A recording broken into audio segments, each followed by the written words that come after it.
करूँ, मुझे कुछ समझ नहीं आया, क्या मेरा अकाउंट फ्रीज हो जाएगा। मोस्टली इनका क्वेश्चन जो था यही था, इनके अंदर एक डर पैदा हो गया था और उनका कहना है कि मैंने जो है स्कैमर से 150 रुपये लिए हैं तो क्या मेरा अकाउंट फ्रीज हो जाएगा। देखिए होता ये है, ये डिपेंड करता है जो आपके अकाउंट में पैसा डाला है उसके ऊपर डिपेंड करता है कि वो आपके खिलाफ़ एक्शन लेता है कि नहीं।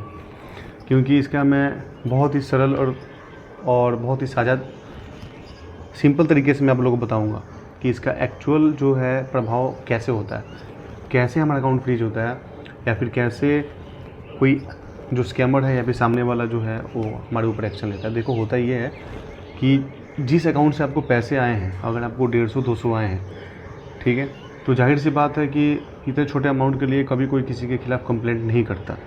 मोस्टली ऐसा मैं देखा हूँ।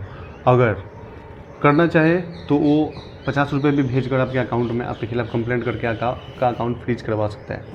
बट अकाउंट फ्रीज करवाने का जो सबसे मेन जो मैं अभी तक मैं देखा हूँ कि क्यों ऐसा होता है। फॉर एग्जांपल के लिए आप किसी से लेन देन कर रहे हो, मान लीजिए कि आपके साथ कोई फ्रॉड हो गया, ठीक है, और आपके तरफ से ज़्यादा अमाउंट गया है, मतलब कि 40-50 हज़ार रुपये आपने पे कर दिया, और उधर से जो है जो स्कैमर है उसके तरफ से आपको कुछ रुपए ही आए हैं, 1000, 2000, 500 रुपये, ऐसे कुछ अमाउंट आपके अकाउंट में आया है।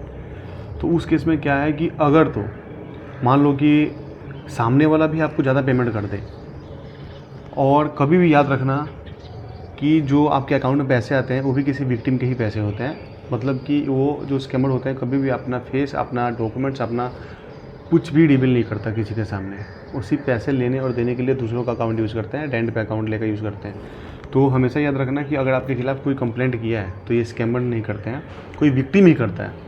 क्योंकि स्कैमर क्या करते हैं, एक सर्कल चलाते हैं ये लोग, एक से पैसे लेकर दूसरे को देना, दूसरे से तीसरे के अकाउंट में डलवाना, या फिर तीसरे से पहले के अकाउंट में डलवाना, ठीक है। ऐसे ये लोग छोटे छोटे अमाउंट का ना एक गेम खेलते हैं, छोटे अमाउंट का, छोटा छोटा जो अमाउंट होता है वो किसी दूसरे से ही लेकर दूसरे को या तीसरे को देते हैं।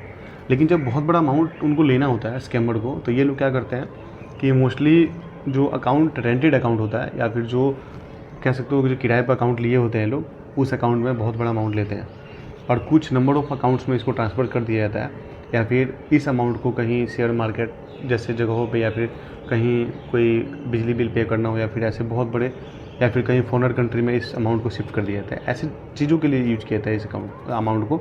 तो स्पेशली आप याद रखना कि अगर तो आपके साथ फ्रॉड हुआ है बहुत बड़े अमाउंट का, अगर स्कैमर ने भी आपको बहुत ज़्यादा अमाउंट दिया है, ठीक है, जैसे कि 4,000, 5,000, तो उस केस में क्या होता है कि वो लोग कंप्लेंट कर देते हैं, कंप्लेंट करके अकाउंट फ्रीज करा देते हैं। बट ज़रूरी नहीं है कि 100% की कंप्लेंट कर ही दें, क्योंकि अगर उनसे आपसे उन लोगों को लाखों रुपए का प्रॉफिट हुआ है, या फिर हज़ारों, 50,000, 60,000 का प्रॉफिट हुआ है, अगर उन्होंने 2-3 हज़ार दिए हैं तो उनको फ़र्क नहीं पड़ता, ठीक है।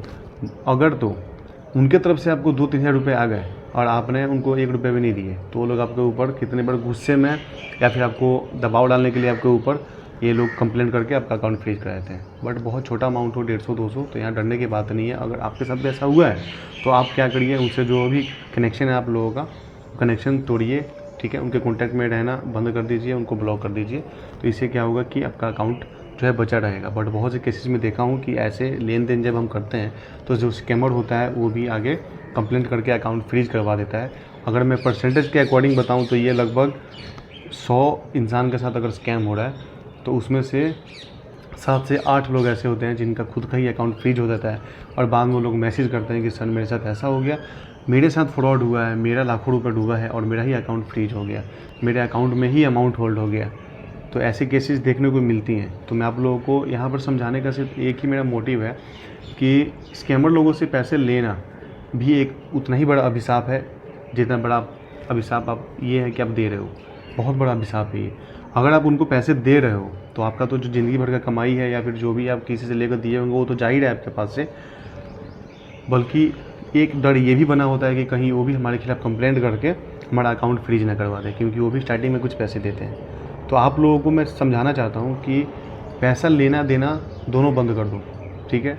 ऐसे अनजान में मैसेज कोई आता है आपको और आपको लालच दिया जाता है कि आपको इतना प्रॉफिट मिलेगा, तो जस्ट एक थोड़ी सी प्रॉफिट के लिए आप ज़िंदगी भर का अमाउंट भी दे देते हो और आपका अकाउंट भी फ्रीज हो जाता है। तो इससे कोई बेनिफिट नहीं है। कोई भी काम करने से पहले हमेशा एक बार आप रिसर्च करो, और रिसर्च करने के बाद ही कुछ एक्शन लो। अगर आपके साथ बहुत बड़े अमाउंट का फ्रॉड हो गया है तो आप डायरेक्टली 193 कॉल करके अपना कंप्लेंट रजिस्टर करवा सकते हैं, या फिर डायरेक्टली आप साइबर पोर्टल पर कंप्लेंट करके भी रजिस्टर करवा सकते हैं, या फिर आप साइबर पुलिस स्टेशन जाकर विजिट कर सकते हो और अपना केस जो है वहाँ दर्ज करा सकते हो कंप्लेंट का। तो वीडियो कैसा लगा कमेंट सेक्शन में ज़रूर बताइएगा, और वीडियो को ज़्यादा शेयर कीजिएगा और वीडियो को एक छोटा सा लाइक कर दीजिएगा। मिलते हैं नेक्स्ट वीडियो में। बहुत बहुत धन्यवाद। जय हिंद।